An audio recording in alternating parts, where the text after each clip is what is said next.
Hello, my name is Jason Smith. I am from sunny California, the Golden State, and now living here in beautiful Beijing. City of Museums, have been here for more than a decade, living in China, and I want to talk to you today about China's role in the fight against climate change. And I have a lot of data so that we don't get bogged down and confused by looking at only one kind of data. We're going to look at basically every kind of data that is out there. So we're going to start with something from visualcapitalist.com, where it shows that yes, China's total CO2 emissions now, at this time, in our current contemporary era, are very high, but very low per capita. In fact, one of the other major contributors to CO2 emissions in the world, the United States, has far higher per capita CO2 emissions. If we look at total historic emissions since 1750, basically the age of industrialization until now, you can see that China's emissions are roughly less than half of that of Europe, and roughly less than half in the United States, in spite of having 4 times the population. That's remarkable considering, again, China has roughly 4 times the population of the United States and roughly 6 or 7 times the population of Europe. Moving on to carbon brief, China actually, as a per capita measurement, from 1850 to 2021, has emitted considerably less than Canada and the United States and Europe, who have contributed by far the most. It's almost 10 to 1 between my home country, the United States, and where I live now, China. And the same goes for India. India has added far less carbon emissions to the atmosphere than its global peers in the same period of time. Again, visualcapitalist.com, solar power by country in 2021 shows that China has by far the largest amount of solar of any country in the world. Not the largest amount of solar per capita, but it is going to get there. We're going to talk about that as well. Next, again, visualcapitalist.com, elements. Take 2021, for example, according to this chart, China's investment in clean energy was well more than double that of the United States. The United States also contributed a lot, and it was the second. So my home country, thank you very much, has contributed a lot to solar energy, to renewable energy, transitioning to renewable energy over that time, which includes all varieties of clean energy. According to Our World in Data, BP Statistics, China has the most electricity from renewables, which includes bioenergy, which adds fossil fuels, but it's not a big part of China's energy portfolio. But just in renewables, China has about 2.5 to 3 times as much as my home country, the United States. Furthermore, according to the International Energy Agency, renewable energy, China has more, about 2.5 times as much as the United States. So, different sources of information for the same data. China's electrification of its transportation infrastructure. We're talking about trains, and we're talking about buses. So all the major cities in China have basically transitioned to electric buses. Now, you might think, oh, okay, well, they're still getting their energy from a power plant. Well, that's true, but it's actually far more efficient to get power from a power plant than it is to make it on your own in your own vehicle, and each vehicle will have varying standards of waste. Also, China has the largest high-speed rail infrastructure in the world. You've probably heard that 1,000 times because it's true. And that all comes from the electrical grid instead of burning coal. Some of that, yes, it is coal that is burning energy to produce that energy, but a large part of China's energy portfolio comes from green energy. Okay, Our World in Data, historic emissions from 1750 to now. You just look at this, you can see what a small sliver China's contribution has been. And China, again, has 4 times the population and will peak its CO2 emissions before 2030. We're going to talk about that. And hopefully by 2050 or 2060, carbon neutral. This is from World Bank. Wealthy nations lead per capita emissions. It is important to keep in mind we are talking about, when we're talking about current emissions, we're talking about today. Taken per capita, Chinese folks account for about a third as much CO2 emissions as their American counterparts.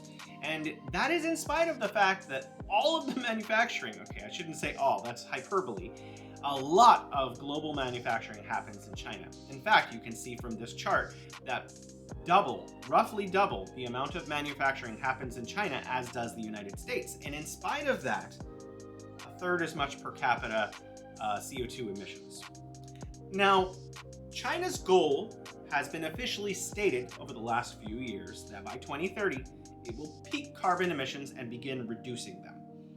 And I think, based on this chart from CB, shows China always, or since 2010, has overdeveloped its goals. So it says, oh, we're going to meet this energy goal, and it does well better than that. So I think we'll actually be receiving peak emissions by 2027, 2028. Why do I say that?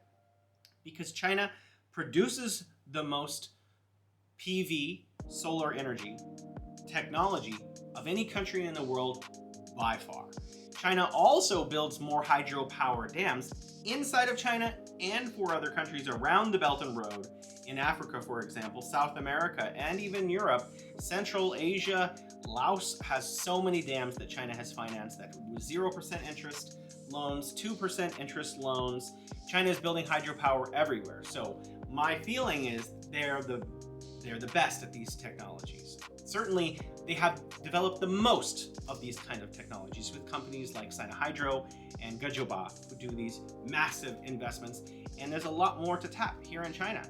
If China is producing the most amount of solar energy, solar panels, then certainly they can consume them and put them across parts of the desert that they're not already planning on greening, which means a lot more green energy, a lot more renewable energy will be coming from China. And so before 2030, we will have seen peak carbon in China, and before 2060, we will see a carbon neutral China. Now, I want to talk about this slide too. Now, this is part of a slide from visualcapitalist.com if you're interested. It's been cropped so that we can see the whole thing because the actual graphic is very vertical. And it shows that China has increased total forest coverage by 40% over 30 years and has added more trees than any other nation in the world, 243,000 square miles. Now, a lot of people say things like, oh, these trees die, or they're all the same kind, and there's some criticism that is accurate there, but it's also not the whole picture. If you look here, this is from the United Nations Food and Drug Organization. Both planted forest and naturally regenerating forest area have both increased since 1990. So that means reforestation and afforestation. So artificial forests at the edge of the deserts, where China is literally greening the deserts and making the deserts smaller, and forests that had previously been deforested are being regrown naturally. So China has not only increased the most amount of forest growth in the world, and this is verified by satellite technology as well. All right, so China has both more afforestation and reforestation. So that means it's growing back old forests and it's adding new forests. Perhaps you've heard of the Great Green Wall.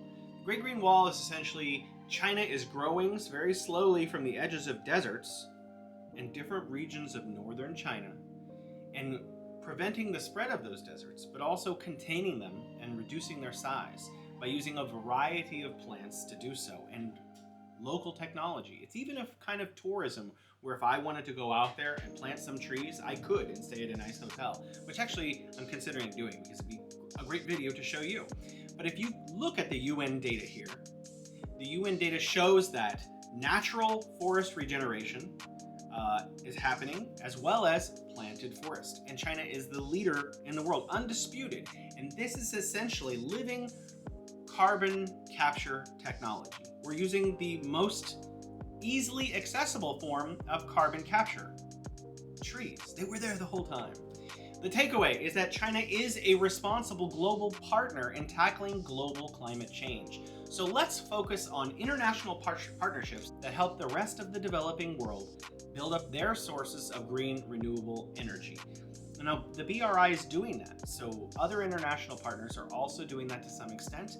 But if we could prevent the next wave of developing countries that are coming into modern technology and industry from using fossil fuel technology, if we can build them hydropower, if we can build them solar power plants, if we can help them get green energy technology together with China, who's already doing that, then we can stave off the next waves of CO2 emissions and help the world prevent above 1.5 or 2 Celsius increase in temperature by 2050, which would be dramatic.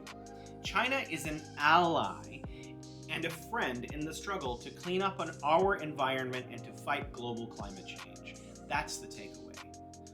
When we think of China, we need to look at the context in which China is working very hard towards the same goals and think of them as a friend in the same fight. All right, we'll see you next time. Bye-bye.